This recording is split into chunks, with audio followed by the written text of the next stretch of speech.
ध्यान से सुनिएगा कि यह बड़ी चुनौती है। डीके गुप्ता साहब, इसमें तो कोई दो राय नहीं है कि हिंदुस्तान में अलग अलग स्टेट्स में घुसपैठियों को बाकायदा बहुत ही सिस्टमैटिक तरीके से बसाया जा रहा है। हर जगह पे आपको इस तरीके की कॉलोनीज मिल जाएंगे, लेकिन पश्चिम बंगाल और असम, ये दो स्टेट ऐसी हैं जहां से घुसपैठ सबसे ज्यादा होती है और यहीं से रूट तय होता है कि कौन सा आदमी किस जिले में जाएगा, किस राज्य में जाएगा और वहां पर धंधा क्या करेगा। ऐसे में पश्चिम बंगाल में जिस तरीके की लेफ्ट की और फिर टीएमसी की सरकार रही, एक इकोसिस्टम और एक पूरा एनवायरनमेंट डेवलप रहा पिछले 49 साल में।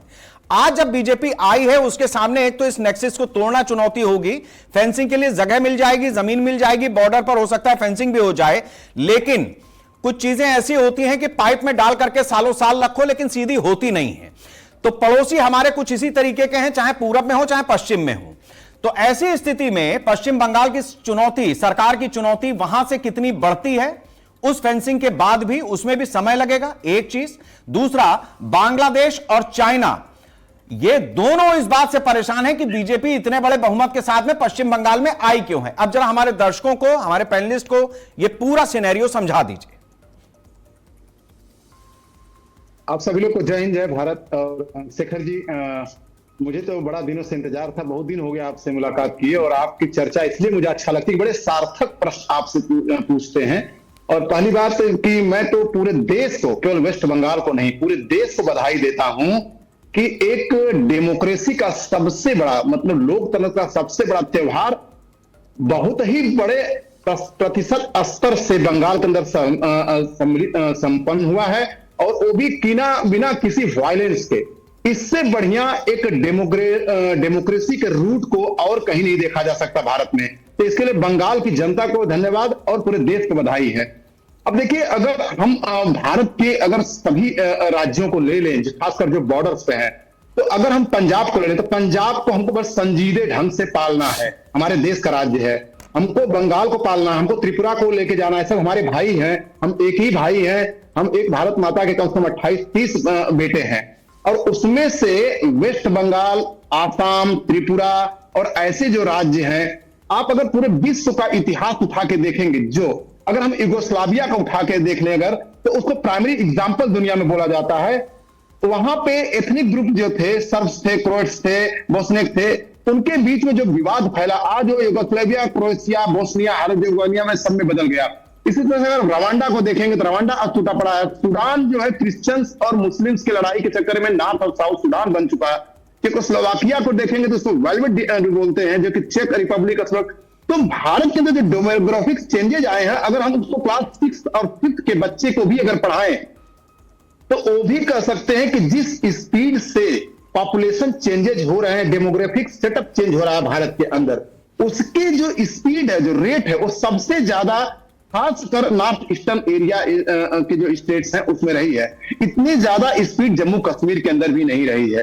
और कारण रहा है कि जो फॉरेस्ट जो बॉर्डर्स है और उसके बाद जो गवर्नमेंट सेटअप रहा है नॉर्थ ईस्ट के अंदर, उसमें वो भी एक ऐसा रहा। देखिए, एक इंग्लिश में कहावत है, there is no good or bad state, what sounds to command.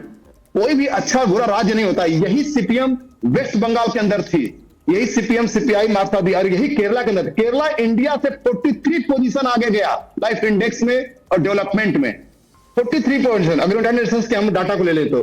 लेकिन वेस्ट बंगाल उतना ही पीछे गया। राज्य वही थे, सोच वही थी, लेकिन डेमोग्राफिक सेटअप, वहां की पॉपुलेशन का जेंट्री क्वालिटी सब मिला जुला के, और वहां पे जो वहां, क्योंकि डेमोग्राफी के हिसाब से सरकारें भी काम करती हैं। जैसे अगर आप देख लीजिए ब्रिटेन के अंदर, आप देख लीजिए जर्मनी के अंदर, देख लीजिए आप किसी भी विदेशी जहां पे आज के डेट में इमिग्रेशन की वजह से एथनिक बेस को खोजे जाने की कवायद चल रही है। हर जगह अभी यूरोपिया बोला जाता है यूरोप को, क्योंकि वहां पे जो मुस्लिम कम्युनिटी बढ़ी है, जो उनका एथनिक बेस है वो खुद ही हिल गया है। इसलिए भारत सरकार के पास सबसे बड़ी चुनौती ये होगी कि किसी तरह से भारत के अंदर जो एथनिक बेस रहा है, और मैं आपके आदरणीय चैनल से मांग भी करता हूं कि भारत के अंदर चाहे 1971 का ले लिया जाए, चाहे 1981 का ले लिया जाए, चाहे 1961 का ले लिया जाए, चाहे 2011 का पॉपुलेशन बेस ले लिया जाए, अगर भारत को आप एथनिक बेस फिर से नहीं लाएंगे या उसके लिए टूल्स नहीं बनाएंगे या कोशिश नहीं करेंगे, तो भारत का हाल कभी यूएसएसआर के जैसा हो सकता है, जो 15 पार्ट से भगा वही हो सकता है जो कि कभी यूगोस्लाविया का हुआ, वही होगा जो कभी जो है यूगोस्लाविया का हुआ, सूडान का हुआ। ऐसा हो सकता है, क्योंकि जरूरी नहीं कि हमेशा नरेंद्र मोदी जैसे प्रधानमंत्री हो, हमेशा इंदिरा गांधी जैसे प्रधानमंत्री हो। तो इस देश के लिए बहुत जरूरी है कि हम ऐसे सेटअप करें कि किसी के साथ अन्याय तो ना हो, लेकिन किसी के साथ अन्याय भी ना हो। ठीक है गुप्ता साहब, एक और इसके मेरे पास समय कम होता जा रहा है। पश्चिम बंगाल में बीजेपी के, अब चूंकि स्टेट और सेंटर दोनों जगह उन्हीं की सरकार है, तो आप थोड़ा सा इस पे रोशनी डाल दें कि अभी तक हम ये देखते थे कि हमारा जो पश्चिम का हिस्सा है भारत का, वहां पर ज्यादा डिस्टर्बेंस होती थी, लेकिन ये जिस तरीके की स्थिति बनी है, शायद दूसरा मोर्चा जल्द ही हमको देखना भी पड़ेगा कि जितनी हमने जम्मू कश्मीर से लेकर के पंजाब तक अपनी स्थिति मजबूत की है, वही चीजें अब हमें बंगाल से लेकर के और नॉर्थ ईस्ट और खासतौर से जो हमारी चिकन नेक है सिलीगुड़ी, उन जगहों पर भी शायद सरकार को एक सुरक्षा कवच डेवलप करना पड़ेगा। जी शेखर जी, करना पड़ेगा। भारत सरकार बहुत बखूबी इस पे काम की। देखिए, भारत सरकार का अगर एज ए डिफेंस स्टडीज करें या फॉरेन अफेयर्स के हिसाब से देखें, इतना ब्यूटीफुली काम किया है पिछले 15-16 सालों के अंदर, इतना अच्छा काम किया। 370 की जो धारा को खत्म किया और जम्मू कश्मीर के अंदर जो काम किया, वहां पे लगभग अब आपको न्यूज़पेपर के फर्स्ट पेज पे नहीं आता है चीजें। उसके बाद वेस्ट बंगाल और जो नॉर्थ, देखिए बीजेपी की सबसे बड़ी सफलता क्या रही है, उसने नॉर्थ ईस्ट के अंदर अपनी सरकारें किसी भी तरह से बनाई, 7 सिस्टर्स के अंदर उसने पैर जमाए, एक नेशनलिटी फीलिंग है। और मैं बता दूं, नॉर्थ ईस्ट के बहुत लोगों से मैं मिलता हूं, कितने लोगों ने बोला कि मैं थैंक्स बोलता हूं सरकार को, मैं बीजेपी नहीं बोल रहा हूं, मैं भारत सरकार को, कि हम लोग पिछले 10 से 15 सालों में ट्रेन देखे, हम 10 से 15 सालों में हम जोरहट से जाने वाले जो हाईवे होते थे, उसके बाद हमने उसके बियॉन्ड हाईवे देखे, 4 लेन 8 लेन। नहीं तो पहले हम लोग नाइट सुपर से गुवाहाटी से जाया करते थे जोरहट के लिए, वहां से फिर हम लोग फ्लाइंग करते थे अल्लातर से अरुणाचल प्रदेश के, जिसको एलजी बोलते हैं, एडवांस लैंडिंग ग्राउंड। तो वहां पे तो भारत सरकार ने उसको एक समृद्ध भारत बनाने के लिए बहुत कोशिश की है और उसने सरकारों से तालमेल बनाया है। तभी देखिए बंगाल के अंदर जो भी घटनाएं हुई हैं, लेकिन भारत सरकार ने कभी भी ममता बनर्जी सरकार के खिलाफ न कभी राष्ट्रपति शासन लाना है, न कोई ऐसा शासन लाना, कभी कदम उठाया नहीं। उन्होंने एक बड़े कूल कंपोज होकर रिप्लाई किया।